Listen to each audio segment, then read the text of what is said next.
কোথায় পড়েছে? ব্রেনে? তো ওই তো একটা পাকা আম, তাই তো, পাকা কি আম। সুন্দর দেখো, লাল হয়েছে গাছ পাকা আম এটা।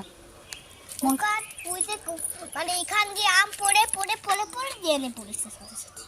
সেই ড্রেনে যদি ইয়ে থাকতো, মানে এই ড্রেনে যদি কিছু একটা থাকতো, তখন ওই আমটা এটা মধ্যে ওইটার মধ্যেই পড়তো, ড্রেনে পড়তো না। আর তুমি তো একটা খাচ্ছ, তোমার তো ঘরে অনেক আম রয়েছে, তাই না? তোমার তো ঘরে অনেক আম রয়েছে, শোনো মা, ঘরে তো অনেক আম রয়েছে, তাই না? ওইদিকে যায় না, রোদের মধ্যে অত দূরে যাচ্ছ কেন? রোদ তো অনেক।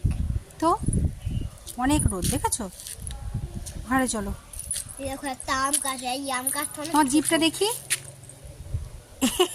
মা, জিভ তো কালী মায়ের মতো লাল হয়ে গেছে, শোনা মা, হুম জিভ তো কালী মায়ের মতো লাল হয়ে গেছে।